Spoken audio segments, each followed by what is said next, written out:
Are you scared about the teacher's interview for concurso docente Colombia 2022 or teacher's contest here in Colombia 2022? Don't worry, let's talk a little bit about this.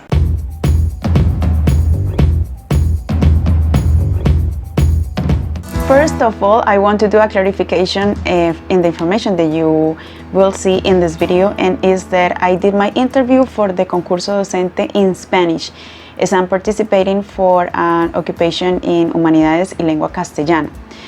But I received many questions about the interview for English teachers, and I asked to different teachers who did their interview in English, and they gave me some explanations and they gave me some information to share with you about this. And as you can see, I am doing this part of the video in English, and further I will do it again in English because I want to show you that even though I studied modern languages at university, and that I studied English when I studied social communication as a professional career, I've been practicing English all the time.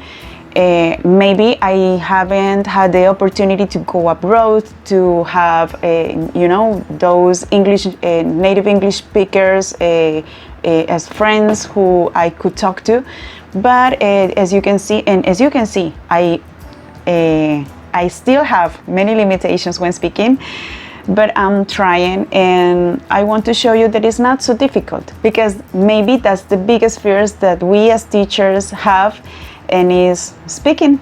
That's the biggest fear, and further in the video we will be talking about this. En esta parte quisiera hacerles unas explicaciones en español, unas aclaraciones para que las tengan muy presentes, que es cómo se realiza el proceso de entrevista. Estos profes me explicaron algunos puntos que se desarrollaron, y es que específicamente todo pasa como en la guía de orientación está estipulado. Lo que pasa es que estamos estandarizados por esa guía de orientación, así que todas las experiencias van a ser similares. En la guía de orientación todo está dado y todo funciona así. Se ingresa verificando la identificación con el documento, se hace la ubicación en el salón, el aplicador aplica paso a paso lo que va a pasar en la prueba, los tiempos estipulados, todo lo que está en la guía de orientación. Entonces el consejo más claro que les puedo dar es lean la guía de orientación, primero que todo.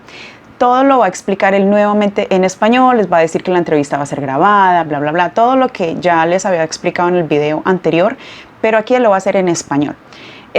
Hubo un profe que me contó una experiencia que tuvo, y fue que sus entrevistadores, los profesionales en inglés, estaban conectados a través de Teams, no estuvieron en el sitio de aplicación presencialmente, así que el aplicador lo que hacía era darles las explicaciones del proceso, les iba pasando pues el material a leer y todo el tema, pero como tal las preguntas en inglés, las intervenciones en inglés las hacían los profesionales que estaban al otro lado de la pantalla en Teams. En este punto él me dijo que era muy bueno, o sería muy bueno, que quienes fueran a hacer la entrevista pidieran que se hiciera adecuadamente las pruebas de sonido, que cuando fueran a hablar preguntaran si lo están escuchando claramente, que les preguntaran a los jurados que si los pueden oír, porque en este punto obviamente pues el internet, todo este tema nos puede jugar una mala pasada, así que hay que estar seguros de que todo está marchando bien. Posteriormente, ya cuando entran los jurados en inglés, ya ellos vuelven y saludan en inglés, y el español ya queda fuera de la entrevista. A partir de ahí se da ya toda la entrevista en inglés. ¿Qué pasa? Los mismos tiempos y procesos. Primero el caso para analizar, ese caso para analizar luego se debate en conjunto con los otros compañeros. ¿Cuál es el punto diferencial aquí? Que hay que leer muy bien la hoja, porque el caso está escrito en inglés. Entonces, como el caso está escrito en inglés, también las indicaciones en funcionalidad de la entrevista están dadas en inglés, es decir, cuántos minutos hay para escribir, cuántos minutos, es decir, para socializar, lo que sigue que es la presentación, la propuesta en general, todas las indicaciones, las instrucciones están en inglés junto con el caso que también está escrito en inglés. También estos profes me comentaron que cuando se dan las explicaciones sobre el caso, cuando se discute como tal el caso, hay que hacer o mencionar los referentes, la ley de convivencia escolar, el marco legal y todo esto en inglés. Así que en este punto yo sé que muchos tal vez están diciendo, no, pero ¿cómo? Más adelantico en el video les voy a dar una terminología en inglés que de pronto les podrá ser útil en su momento de entrevista, así que no se preocupen mucho, vamos con calma. Posteriormente a esta discusión se da una situación hipotética que está relacionada con el caso. Sabemos que no es un caso diferente, sino que es como una forma en la que se profundiza en ese problema o una situación nueva que se presentó después de haber intervenido en la primera parte. Todo esto y se da un debate mucho más corto. Finalmente, se hace la pregunta a cada uno de los aspirantes en las entrevistas y se despide en inglés y se acabó la entrevista. Entonces, aquí el punto central es precisamente, o la cuestión por la que muchos están preocupados, yo sé que están preocupados, es por la parte de inglés. As I told you before, I know that the biggest fear of many of us as teachers is when we are asked to speak in English, because it's not a secret that we have been avoiding during long time that the fact that we are not so gifted or so skilled to speak English in a fluent way, and there are many factors influencing this situation, but this is not the case to discuss about that, but it's the truth number one that I want to share that I observed in this situation in this case, and the truth number two is that no one has trained us as teachers to face this kind of interview in Colombia. We have been trained to do an employment interview, maybe in English, but you know that in the official sector, in this concurso docente, the procedures are really demanding because they are related to the official occupation in the public school. So the admission process, it's more difficult to do.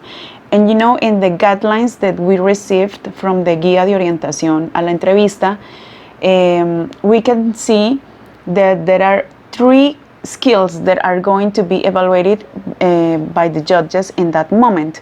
And there are going to be teamwork skills that they are related to the conflict resolution, decision making, problem solving, persuasion, and influence, negotiation, etc. That's this information. I don't have it here. I searched it on internet and it's from SETI.com. This teamwork skill will give you 30% of the total grade.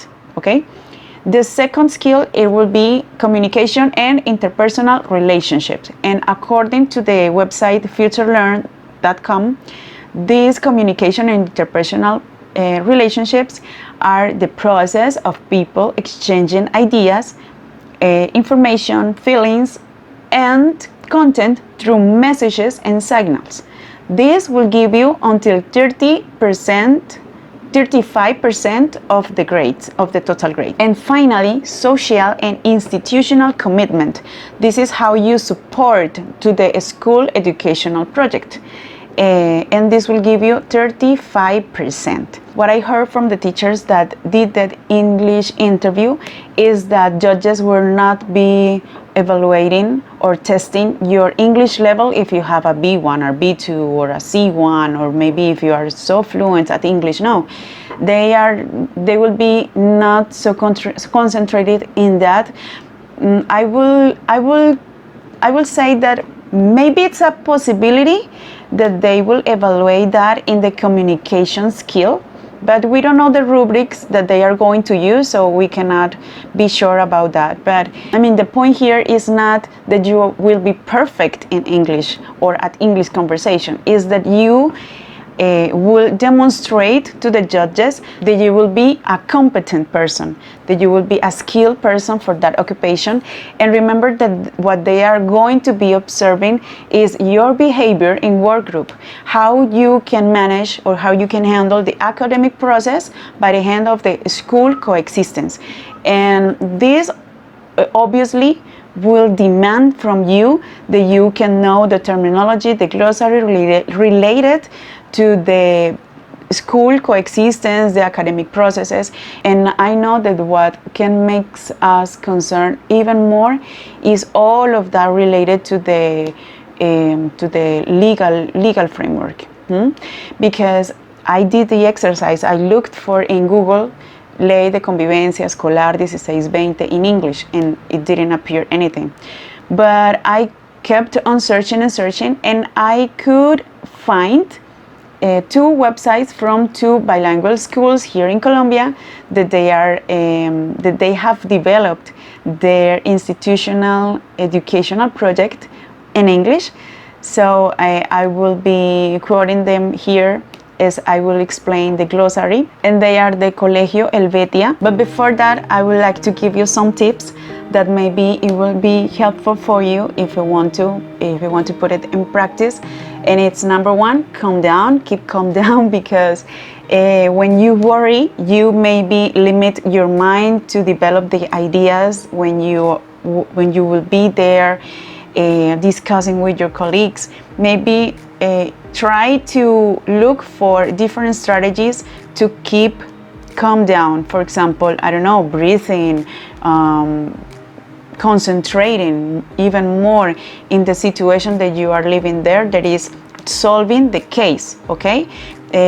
Leave it like if it was a real situation, and that will give you maybe a calm in that moment. Second tip that I can give you is concentrate on studying and learning some keywords, some terminology related to coexistence. And in this point, maybe this is huge for the moment, because if you have the vocabulary needed for the moment, we will not be like, ay, ¿cómo se dice esto? ¿Cómo se dirá? No, because you have it in your mind and you will be ready, prepared for the moment. Okay, tip number 3 that I can give you is practice your English speaking. How can you practice your English speaking? This is a common question. I don't have a person who I can talk to, who I can practice with, who I can practice with. The best piece of advice that I can give you is listen a lot of English. Listen to English conversations, listen to English interviews, listen to maybe I will search some videos related to this topic, and I will link them below those videos for you can have different materials to study. So listen a lot of English from this moment to the interview and for your life, because you're an English teacher. Second tip that I can give you is record yourself. I don't know, look for in internet different hypothetical situations that you can face in a classroom. Some preparations for the concurso docente. Different people in internet are sharing like fake cases to study. Maybe you can look for it in internet. You can think about it like in a real interview. You can have your 10 minutes to think about it, and then record yourself giving your discussion on the case. And remember that these cases, they are not the same. There will be some cases where the problem is strictly pedagogical, that requires a pedagogical management, okay? And there will be another cases where the problem, it will be like conflicts in the classroom, or they will be related to coexistence, or maybe there will be some problems or some conflicts, some cases that will relate to the both aspects, you know, the pedagogical aspect and the coexistence situation. So you need to be prepared to face those possible cases. As the next part of the video is really long, and I will be reading for you different terms that it will be useful for your interview. Maybe you don't have the time, or you don't want to listen to me for several minutes. I will give you these words also in a file and study all of this terminology. Okay, let's begin. Carnal access, sexual harassment, school aggression, sporadic aggression, bullying, cyberbullying, classroom climate, institutional climate, coexistent committee.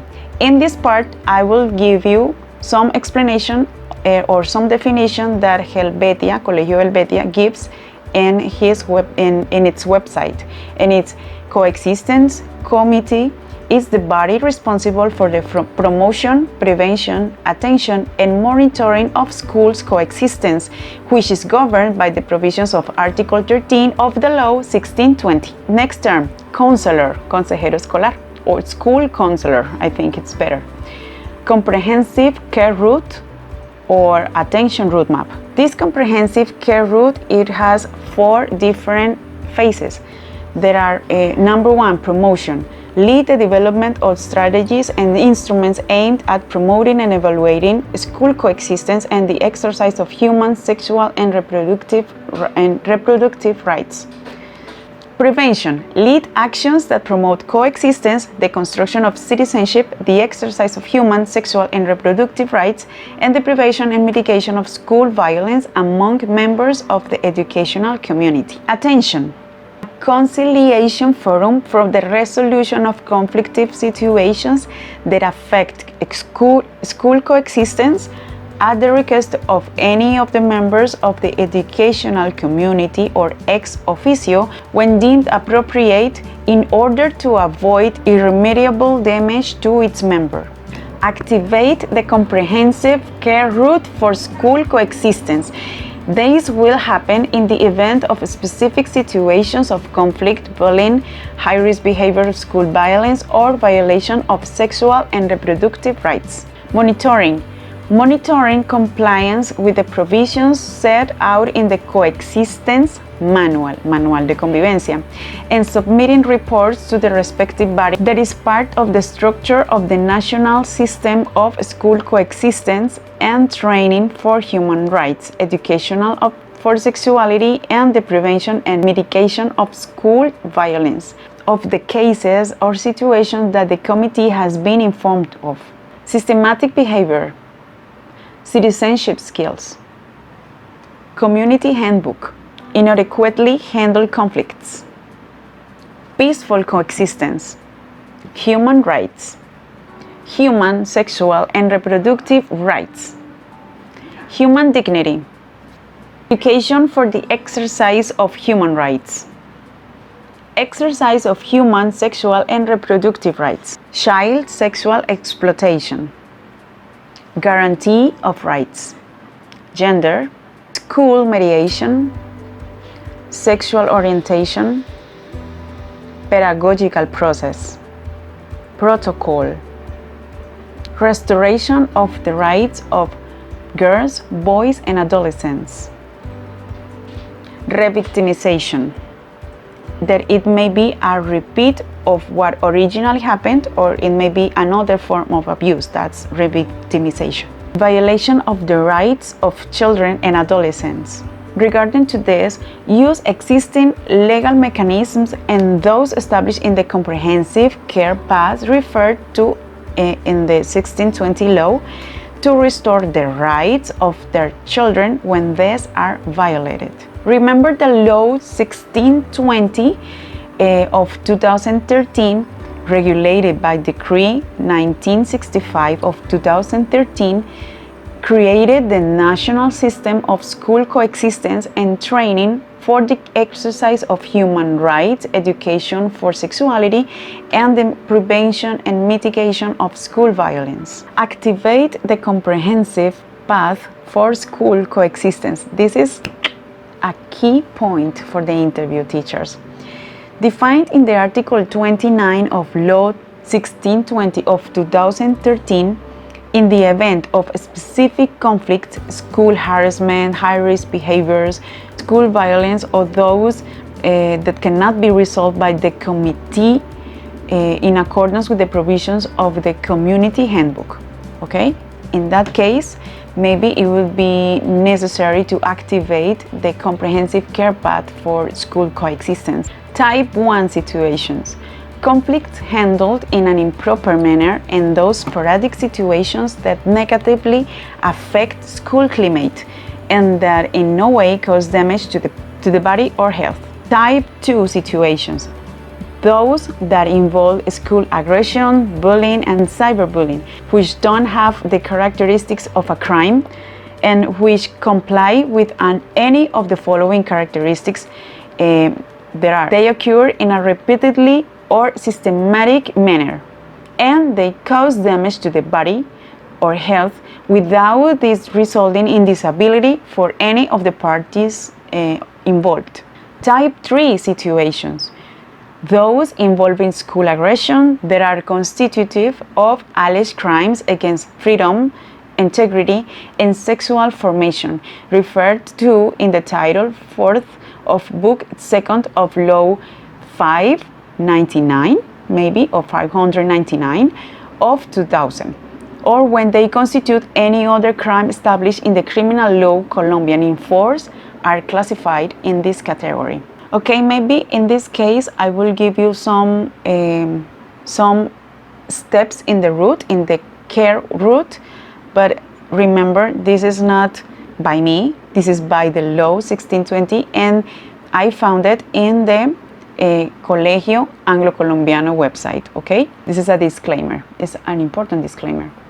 Type 1 situation. Immediately meet the parties involved in the conflict and mediate in a pedagogical manner so that they present their points of view and seek redress for the damage caused, the restoration of rights and reconciliation within a climate of constructive relations in the school. Second, establish a solution in an impartial, fair, and just manner.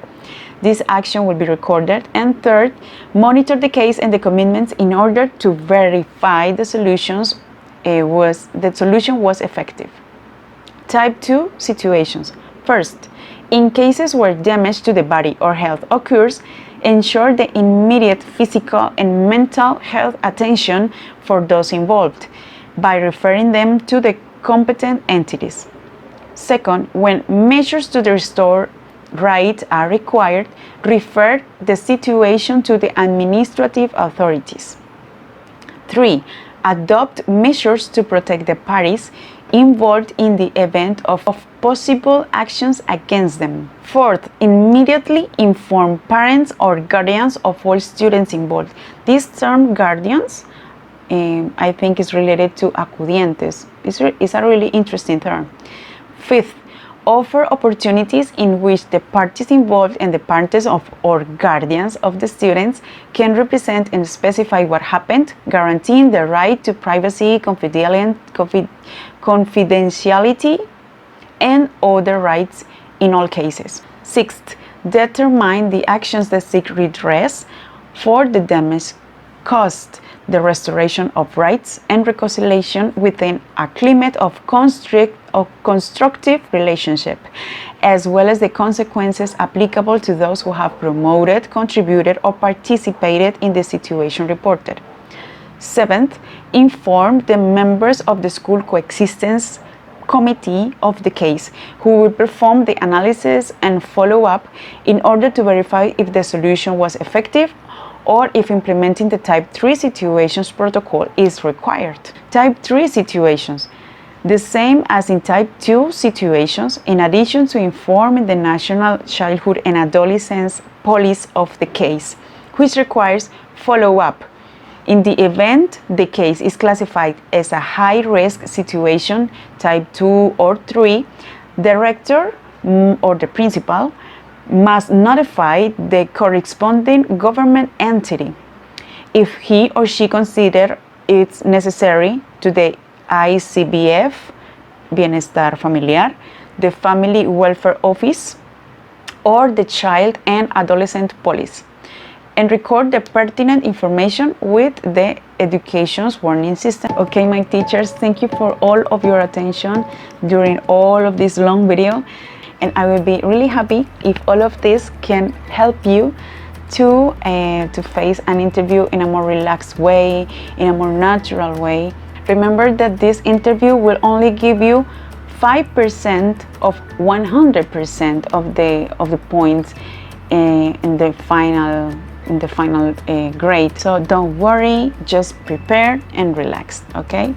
So I will see you on the next video. If you like this video, please, you will give me a support if you can subscribe to my channel. Thank you so much. And if you want to share this with all of the teachers that are preparing for this huge interview, I will be really pleased and I will be really thankful. Okay, so bye bye, take care.